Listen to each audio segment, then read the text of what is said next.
Hello everyone, it's Becca here. I was a little bummed that we wouldn't be able to be at Bible camp this summer, so I thought that it would be fun to do some Devos, one for every week of the summer. We're going to be talking about the idea of gospel.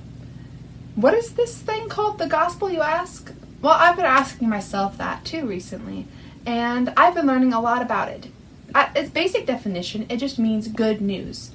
But what is this good news? Imagine if you had a friend who came up to you yelling, "I've got fantastic news!" and then never told you what it is. That's kind of how we talk about the words gospel and good news. We don't really understand fully what they are sometimes. So we're going to be looking into this topic. We're going to be asking questions like, what is the gospel? What does it mean for us? What do we do with it once we know what it is? And we're going to be exploring these ideas through the stories of people like Peter and John, Lazarus, Zacchaeus, and other individuals whose lives were touched by the gospel. I'm super excited to start this study with you all. But before we can get to the good news, I have some bad news for you. As we know, God created the world in the beginning of time. He created things like the sky, the trees, the flowers, and the animals. And then he created people.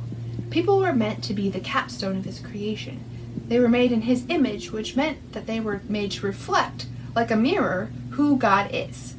As part of that, they were made without sin. They were made to live forever.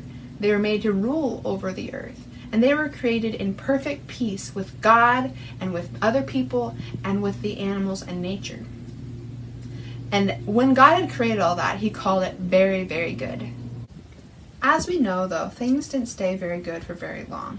Adam and Eve, the first people, decided that they would break the one rule that God gave them and rebelled against the God who made everything so perfect.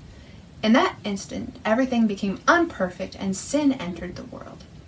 We, as great-great-great-great-great-grandchildren of Adam and Eve, inherit that sin, and so we do things like lie, steal, disobey our parents, or treat other people unkindly. We're born with sin, and we just do it naturally. But that's not the worst news. Because sin came, so did death. Now, I mean this word death in two ways. First, because of sin, we die physically. One day, our bodies will just wear out and stop working. But also because of sin, we can die spiritually. That part of us that was meant to live forever, our soul, can be separated from God in hell. Now, because we were originally meant to live with God, that separation is kind of like a second death. So to recap, in this state of sin, both body and soul have to die. Now that's some pretty bad news, but it gets worse.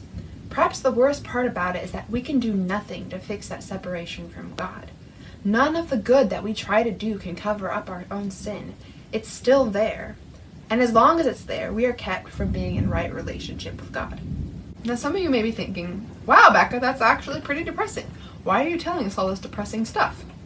Well, I'm telling you because the bad news prepares the way for the good news.